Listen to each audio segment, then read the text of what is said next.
Hello, ladies and gentlemen. We're back again. As always, it's Jordan. and what's it? Wajibedi, Omrale Oji with you, or Barney, whatever. And you're watching Disney Channel. I was more a Nick person, or whatever. Anyways, so we're back again to talk about Sinners. I mean, we didn't leave, but like we're back again since the new video. So we talk about Sinners, but this time we're going like deep dive into cool things we saw, we thought were nice and all that. And I personally want to talk about things I noticed. I want Jordan to talk about the big scene, but I want to talk about like something I noticed, something I like a lot, which was the villain. I thought the villain was very, very layered. I can't remember his name, but I thought it was interesting. And I might be wrong when I think this, but like I think in the whole film he doesn't lie once. Like he kind of like, dodges things. Like, he's not saying like straight truths, but he's not lying. When he appears at the beginning, he was being chased by like these Indian vampire hunters. Cool. Like cool. Like we've seen a lot of westerns and with Indians in them. But like just the way these guys pull up and like they ride in and like they had so much aura. Like, it's so cool. It's so much cool. Aura, man. It's crazy. Man. It was it made me even say like, oh, I kind of wish like Red Dead Redemption 2 had more like Indian representation, except what's his name again?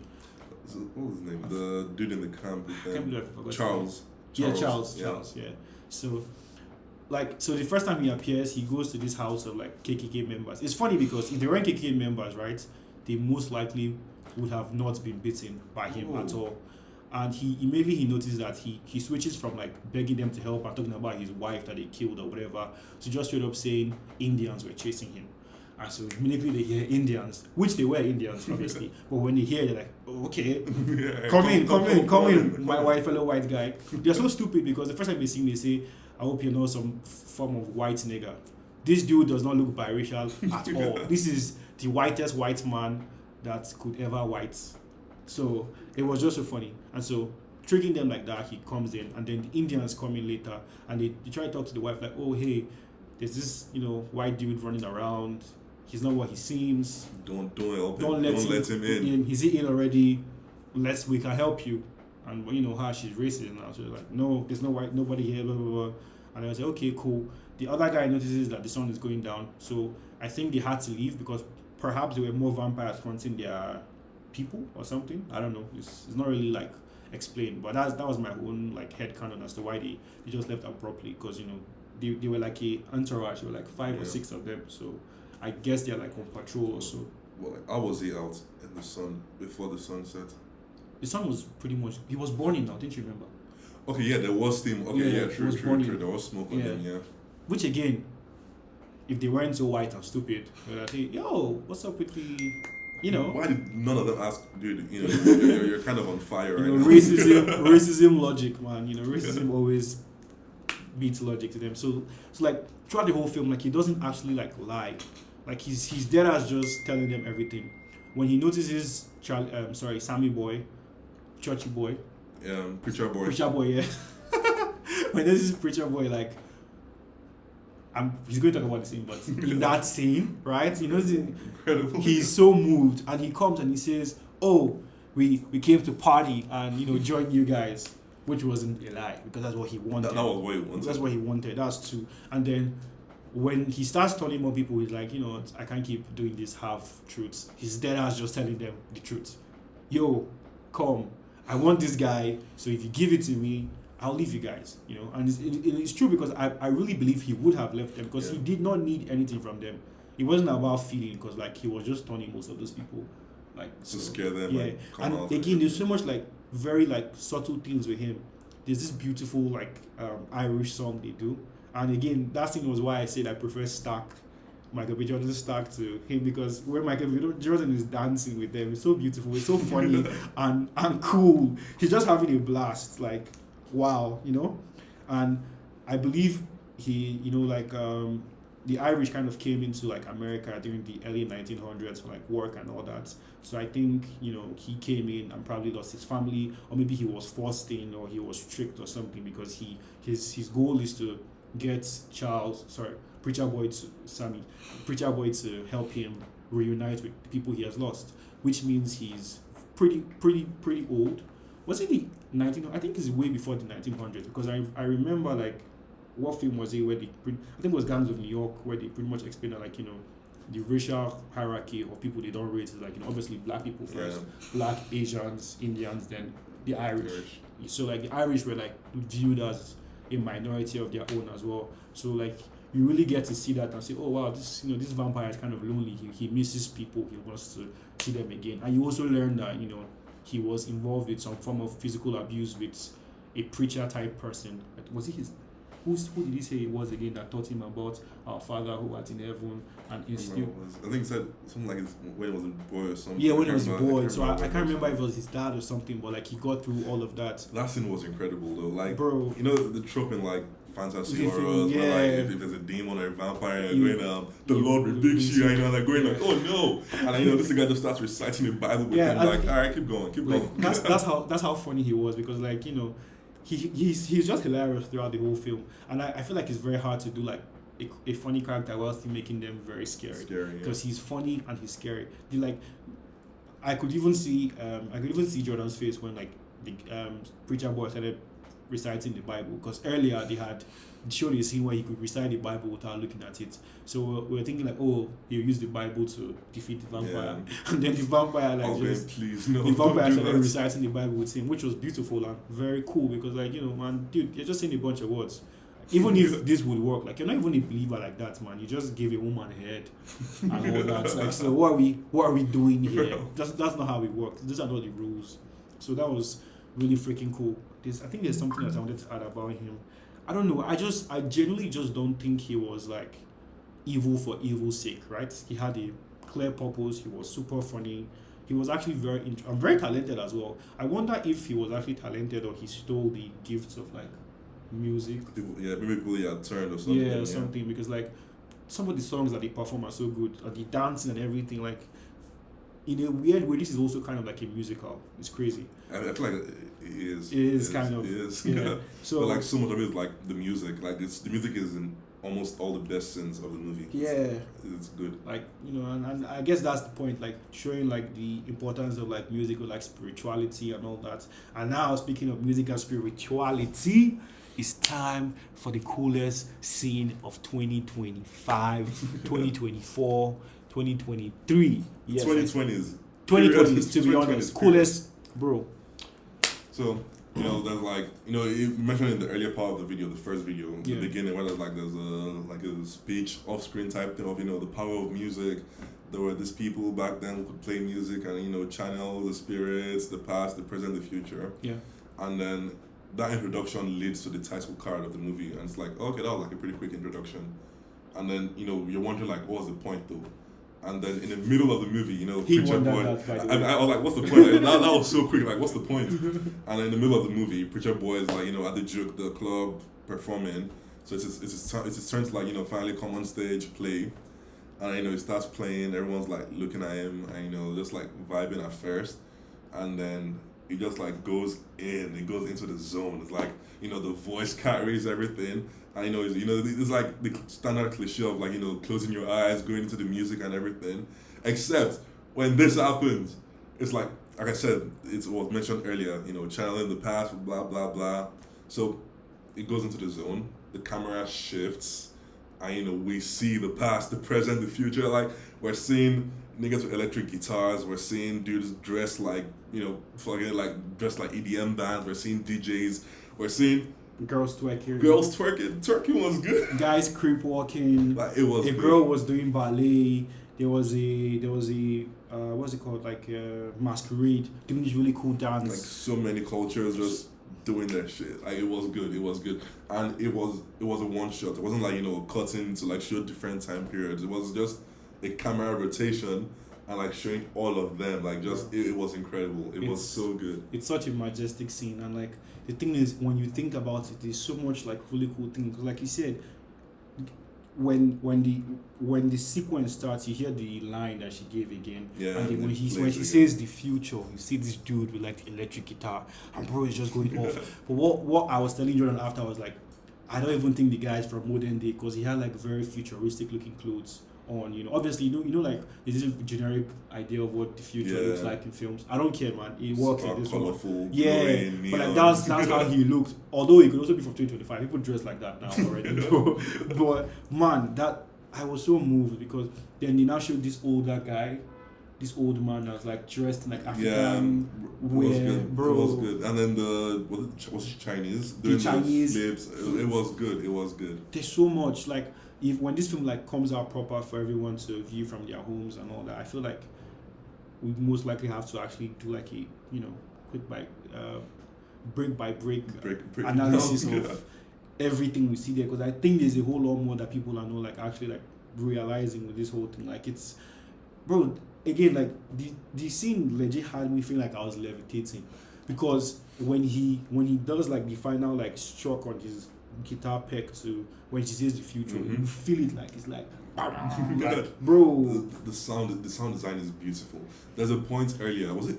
Yeah, well, like right at the start of the movie where we see Preacher Boy. Like the movie pretty much starts at the end. Then the events that happen over, like it's a flashback. Yeah. So it's like which I didn't like at first, but yeah, it's overused. Yeah. But like the way it starts, we're seeing like recovering from what just happened throughout the movie, and then like we're just expecting it to be like a quick like, oh no, I fucked up type thing, and there's like a flash with like a crazy jump scare.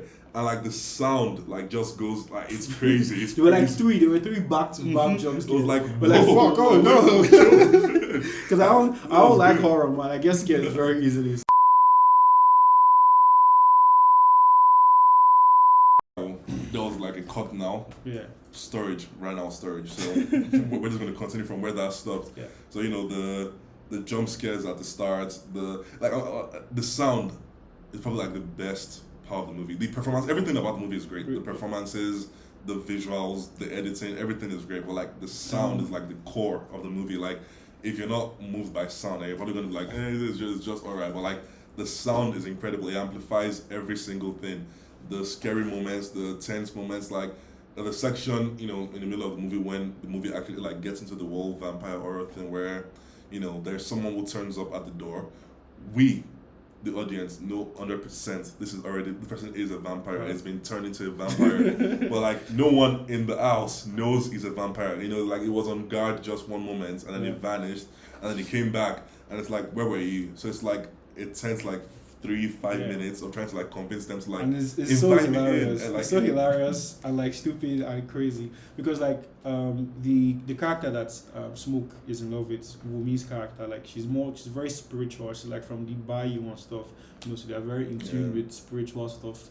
I think there was a creature she thought they were at first before. I can't remember what she called them either, but like now saying, oh, they are vampires, and she's the first one who like digs up on it because like he comes in and says, won't you guys invite me in? And she's like, wait, you were here just now. Like, why do you need to be invited in?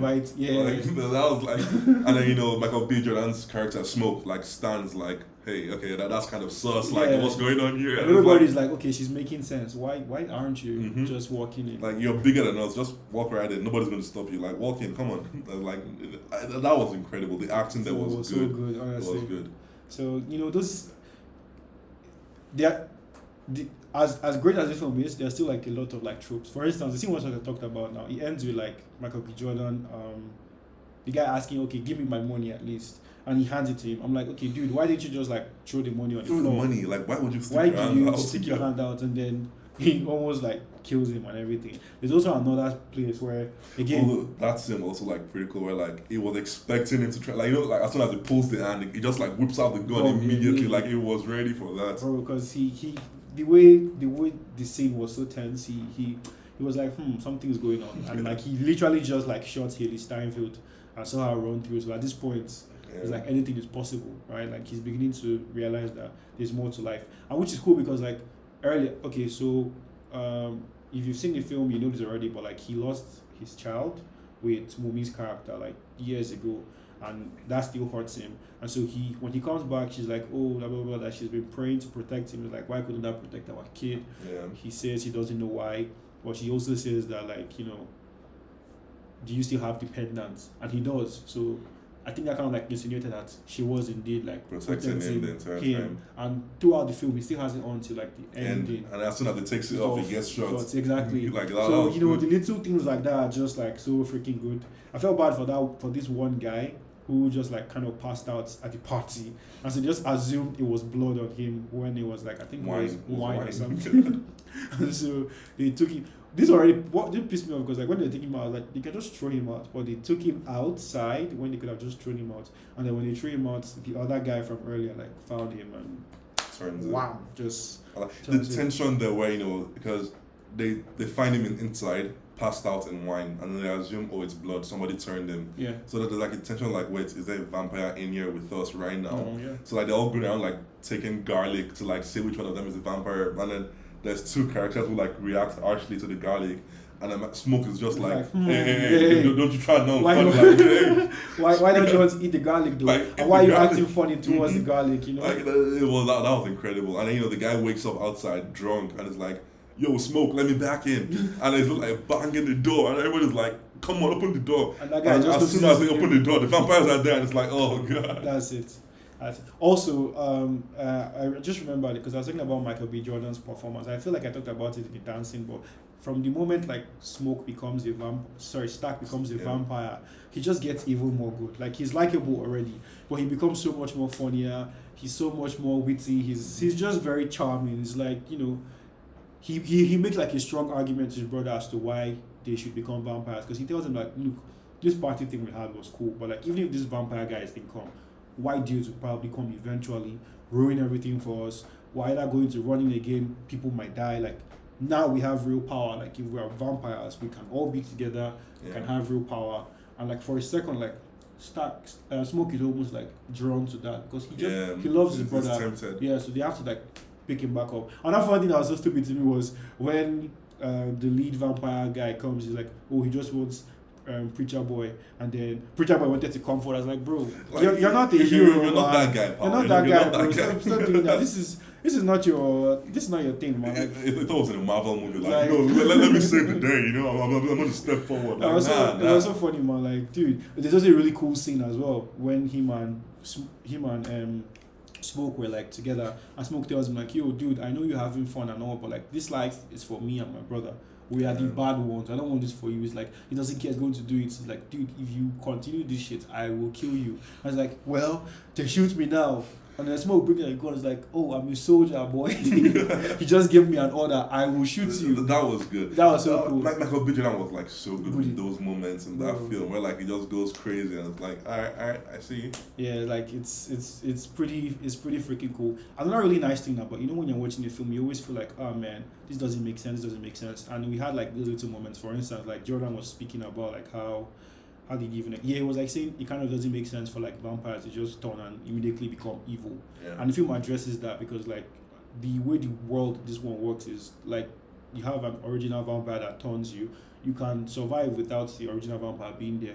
But at the same time, like it's like a hive mind. So you shared consciousness and all that, right? So I believe the reason why they were all like that is like it's their first night as being vampires. They're hungry, sustenance, blah blah blah blah blah.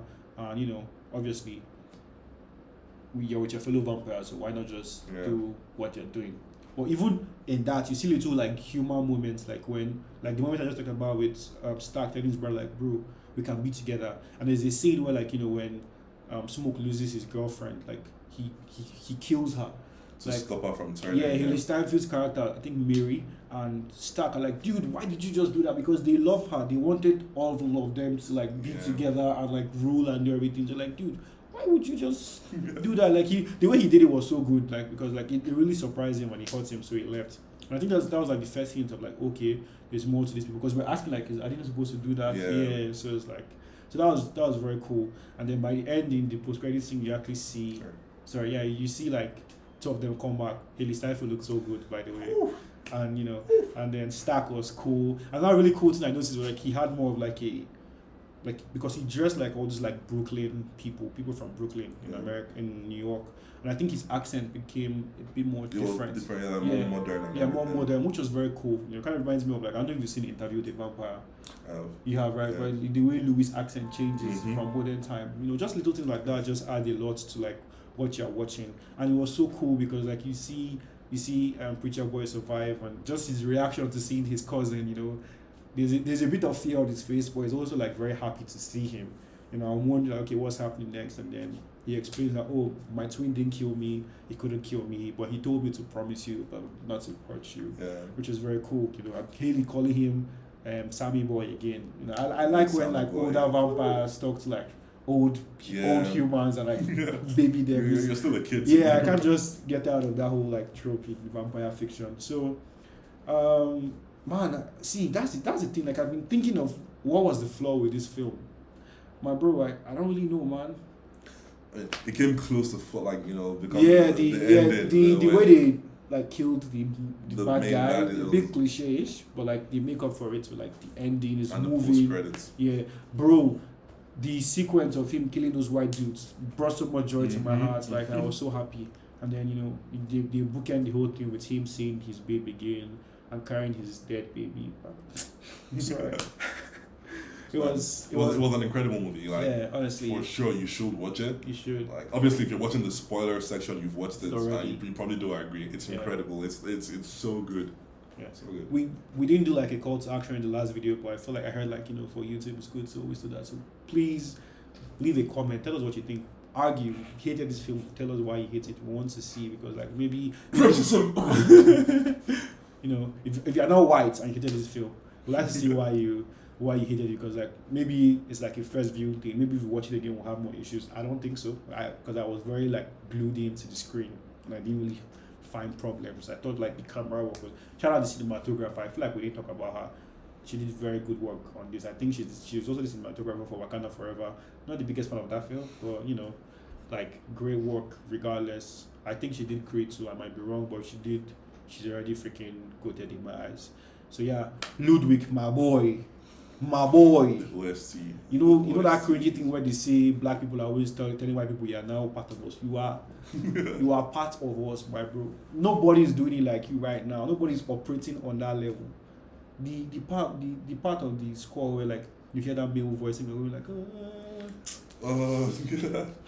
even the scene, where like the guitar and everything, where like everything starts to blend and it's incredible. Bro. It's incredible. There's also a sequence where like Sam, please, I can't believe I almost made this video without like shouting out my queen. There's this beautiful shorty. She's from the Batman. She played the mayor, if I remember correctly. She's also Sammy Preacher Boy's love interest. She's a married woman who came to the thing alone, and two of them have sex, and it's really cute. They have like a whole dynamic. There's a sequence where she's singing and they're like cutting with like fast-paced action and like boom boom. Oh god, it's incredible. The sound, like what the sound. What a maneuver! What a picture, bro! Focus on the sound. I don't know what more to say, but like again, we really enjoyed this film, so that's why we made this video. We will definitely try to make more if you like it. So if you don't like it, I'll know, okay, it was a terrible thing. We should never do it again. But yeah, Jordan is pretty cool. He has some iffy takes. Like he thinks Superman is going to be good. That's the movie of the year. Like after Sinners, obviously. Like Sinners is going to be number one for sure. Wait, Avatar. There's still the Avatar movie. You're an Avatar fan too, my boy. Yeah, that's still the Avatar movie. So possibly Avatar could be number one. Yeah. Sinners. Thunderbolts, I'm curious. Yeah, I'm really excited for Thunderbolts. Could be good. Yeah. That could be good. Well, for me, the films I really wanted now are like Avatar, Fantastic Four. In terms of like big IP stuff. Yeah, definitely. Then there's one or Final Destination. I don't know if I'm not really a horror person, honestly, but I could try. Maybe if I'm with my babe or something. So I don't know, but I'm not really a fan. But actually, if I was with my baby, I'd be the one shouting. Anyway. But yeah, generally speaking, like if you really like this video, it means a lot if you like it, share with your friends. Even if you didn't like it, just tell us why I didn't like it. We'll also try to post more. And also, there's a short film coming out soon. Please watch it and support it so that we can make other cool stuff. Alright, thank you so much for watching. Boom. Like and subscribe!